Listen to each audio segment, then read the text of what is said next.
This is Inside Indiana Business Radio for the afternoon of Tuesday, February 6th, 2024. I'm Kate Sharon.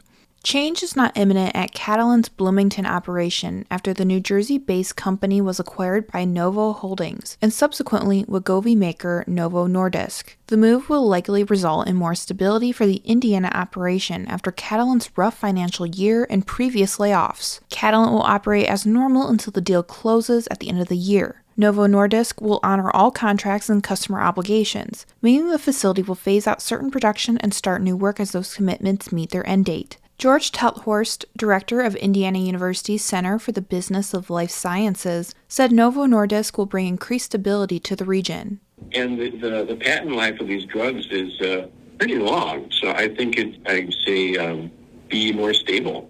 During the pandemic, Catalent ramped up its operations to meet the demand for the COVID-19 vaccine and boosters, resulting in hiring hundreds of workers for an expected expansion in investment. However, the contract drug manufacturer has instead held layoffs, including a round of about 400 workers in December 2022. Last May, Catalent pointed to productivity issues and high costs as reasons for the company's faltering financial position.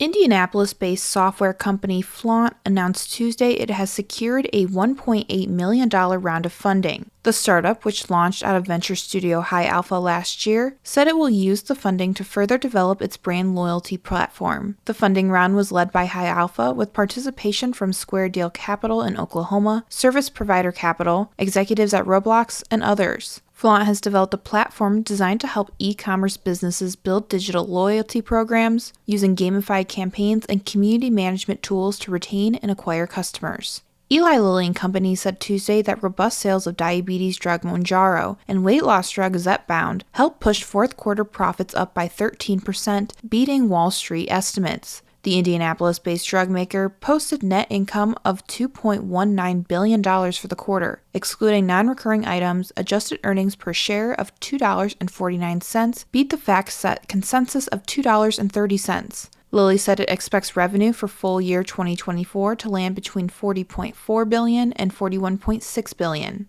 From the number one source for Indiana business news, this is Inside Indiana Business Radio.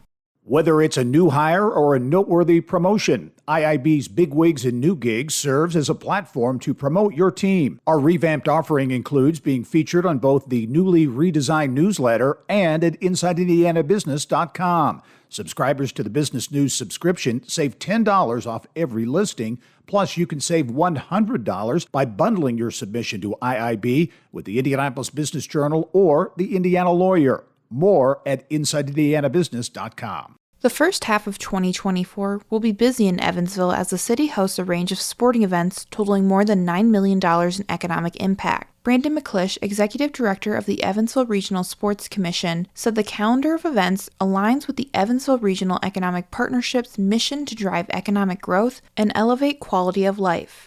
Indiana is the mecca for sports championships, and Evansville's starting to make it cool. Evansville's the regional city for conference championships for regional cities and things like that. It's really kind of cool to put it in perspective with so many different conferences who want to be here and host their championships. From February to June, the city will host championship events in high school wrestling, college swimming and diving, college basketball, college baseball and softball, and U.S. figure skating. McClish said diversity in sports is one of the Sports Commission's objectives. The Indiana Donor Network announced Monday that the state successfully transplanted 1,134 donated organs in 2023, marking a new record and a 17% increase over the previous year. The state's federally designated organ recovery organization said the donations saved 989 lives. Indiana has seen increases in organ transplants every year since 2016, when 606 organs were transplanted. However, the network said more than 1,300 Hoosiers are still waiting for an organ transplant.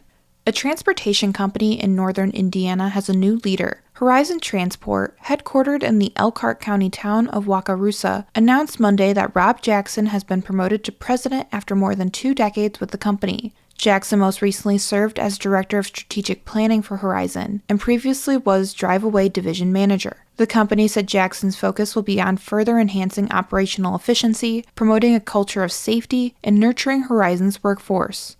Crucial legislative deadlines this week marked the end of the first half of the 2024 session, and lawmakers made last-minute pitches to get their lingering bills to the other chamber on Monday. After this week, the Senate will consider House bills while the House works on Senate priorities. Some of the final bills attracted lengthy discussion, such as a proposal to provide a tax break for certain child care centers, while others were more lighthearted, like one striking regulations for lemonade stands. Other bills advancing through the process on Monday include guidance counselor duties and health care ownership transparency.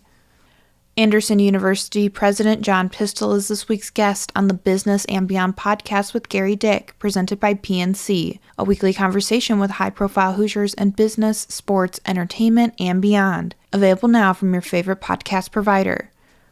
I'm Kate Sharon for Inside Indiana Business, Radio on Demand.